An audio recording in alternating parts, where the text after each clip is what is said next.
Hello दोस्तों, कैसे हैं आप सब। एक बार फिर से स्वागत है आपका अपने यूट्यूब चैनल एनी एग्जाम में। इस वीडियो में हम आरआरबी एएलपी के सीबीटी 2 पार्ट बी एग्जाम के लिए फिटर ट्रेड के प्रीवियस ईयर क्वेश्चंस को जो है वो अटेम्प्ट करेंगे और देखेंगे कि फिटर ट्रेड से प्रीवियस ईयर में किस तरह के क्वेश्चन जो है वो पूछे गए थे। ये पार्ट 2 है, तो एंड तक वीडियो को जरूर देखिएगा और वीडियो पसंद आए तो इसे लाइक शेयर और RRB ALP CBT 2 part B की तैयारी के लिए इस चैनल को सब्सक्राइब जरूर कीजिएगा। तो फटाफट से प्रीवियस ईयर क्वेश्चंस की ओर चलते हैं फिटर ट्रेड के। तो आपके पास स्क्रीन पर आपको दिखाई दे रहा है 25 क्वेश्चंस हमने कर लिए थे, आज आगे करेंगे। तो 26वां क्वेश्चन है, कहता है कि गड़ाई यानी कि फोर्जिंग जो होती है तब की जाती है जब धातु डैश अवस्था में होती है। तो फोर्जिंग जो होती है कब की जाती है, जब धातु कौन सी अवस्था में हो, जब धातु प्लास्टिक अवस्था में होती है तब हमें फोर्जिंग की जाती है। अगला क्वेश्चन है, किसी वर्नियर कैलिपर में एक एमएसडी और एक वीएसडी के बीच का अंतर कितना होता है। तो जो वर्नियर कैलिपर होता है उसमें एक एमएसडी और एक वीएसडी के बीच का जो अंतर होता है वो 0.02 mm होता है। ऑप्शन नंबर बी इसका सही है। अगला क्वेश्चन है, कहता है कि निम्नलिखित में किस प्रकार के गियर में दांते शाफ्ट अक्ष के समानांतर काटे जाते हैं। तो किस प्रकार के गियर की बात हो रही है, ऐसा कौन सा गियर होता है जिसमें जो दांतें होती हैं वो शाफ्ट अक्ष के समानांतर यानी कि पैरेलल काटे जाते हैं, तो उसे हम स्पर गियर कहते हैं। ऑप्शन नंबर आपके पास तीसरा सही हो जाएगा। अगला क्वेश्चन है, कहता है कि लोड के तहत समय पर निर्भर अस्थायी विरूपण को डैश विरूपण कहा जाता है। तो लोड के तहत समय पर निर्भर अस्थायी विरूपण को क्या कहा जाता है, तो उसे हम अप्रत्यास्थ विरूपण बोला जाता है। ऑप्शन नंबर आपके पास बी सही हो जाएगा। अगला है, निम्नलिखित में से कौन से नट का उपयोग बेंच वाइज में किया जाता है। तो किस नट का उपयोग जो है वो जो बेंच वाइज होता है उसमें किया जाता है, किस प्रकार के नट का, तो उसके बॉक्स नट का उपयोग किया जाता है। ऑप्शन नंबर चौथा इसका सही हो जाएगा।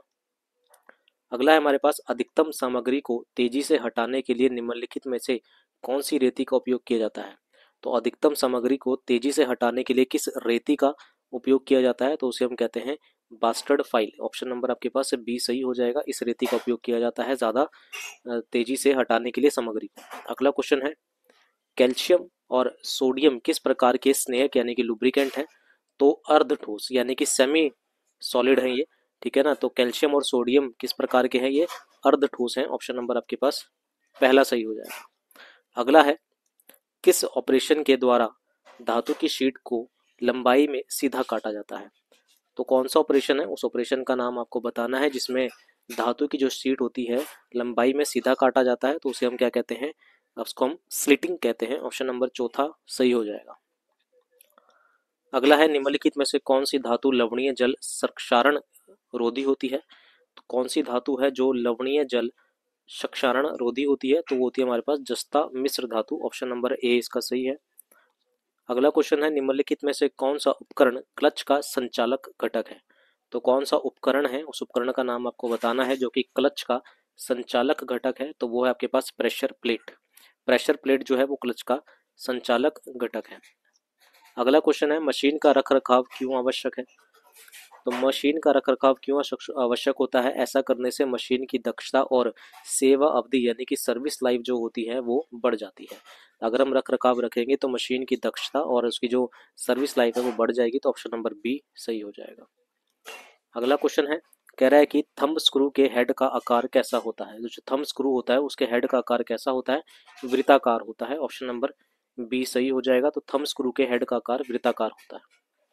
अगला क्वेश्चन पूछा गया था कि शेयरिंग ऑपरेशन में किनारों से टुकड़ों को हटाने को क्या कहा जाता है। तो शेयरिंग जो ऑपरेशन होता है उसमें किनारे से अगर हमें टुकड़ों को हटाना है तो उसे क्या कहा जाएगा, उसे हम नॉचिंग कहते हैं। ऑप्शन नंबर चौथा सही है।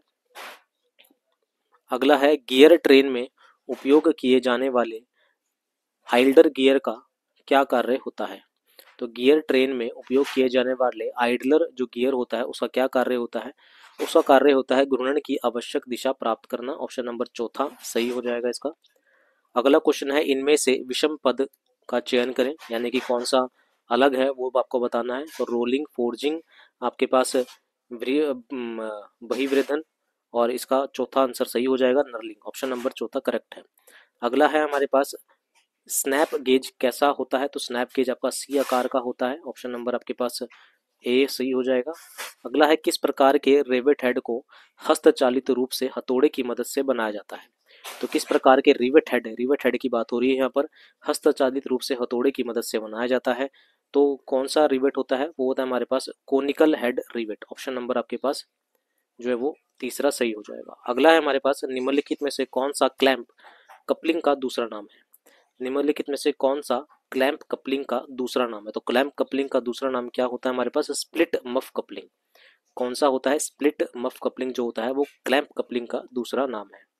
अगला क्वेश्चन पूछा गया था कि डैश को टूल रेस्ट के रूप में जाना जाता है। तो किसको टूल रेस्ट के रूप में जाना जाता है, इन चारों में से कौन है जिसे टूल रेस्ट के रूप में जाना जाता है, उसे हम कंपाउंड रेस्ट कहते हैं, जिसे हम टूल रेस्ट के रूप में भी जानते हैं। अगला है, इनमें से किसे धातुओं को वांछित आकार प्रदान करने की प्राचीनतम विधियों में से एक के रूप में जाना जाता है। तो इनमें से किसे, चार ऑप्शन आपको दे रखे हैं, धातुओं को वांछित आकार प्रदान करने की प्राचीनतम विधियों में से रूप में जाना जाता है, उसे हम क्या कहते हैं, ढलाई, जिसे हम फोर्जिंग कहते हैं। ऑप्शन नंबर चौथा करेक्ट हो जाएगा। अगला है, कोई भी प्लेट छिद्र के पास से तभी क्षतिग्रस्त होती है जब, तो कोई भी प्लेट है वो छिद्र के पास से तभी क्षतिग्रस्त होगी जब क्या होगा, जब छिद्र एक दूसरे के पास पास हो। तो जब छिद्र जो होते हैं अगर एक दूसरे के पास पास है तो प्लेट जो है वो छिद्र से क्षतिग्रस्त हो जाएगी। अगला है, बेल्ट बनाने की निम्नलिखित सामग्रियों में से कौन सी अम्लीय और गीली स्थितियां को सहन कर सकती है। तो बेल्ट बनाने की निम्नलिखित सामग्रियों में से आपको चार ऑप्शन दिए गए हैं। तो बेल्ट बनाने की निम्नलिखित सामग्रियों में से कौन सी अम्लीय और गीली स्थितियों में सहन कर सकती है, तो है हमारे पास बलाटा। ऑप्शन नंबर दूसरा सही है। अगला है हमारे पास, किसी पुर्जे के उन दो चरम अनुमेय आकारों को जिनके बीच पुर्जे वास्तविक आकार हों डैश कहा जाता है।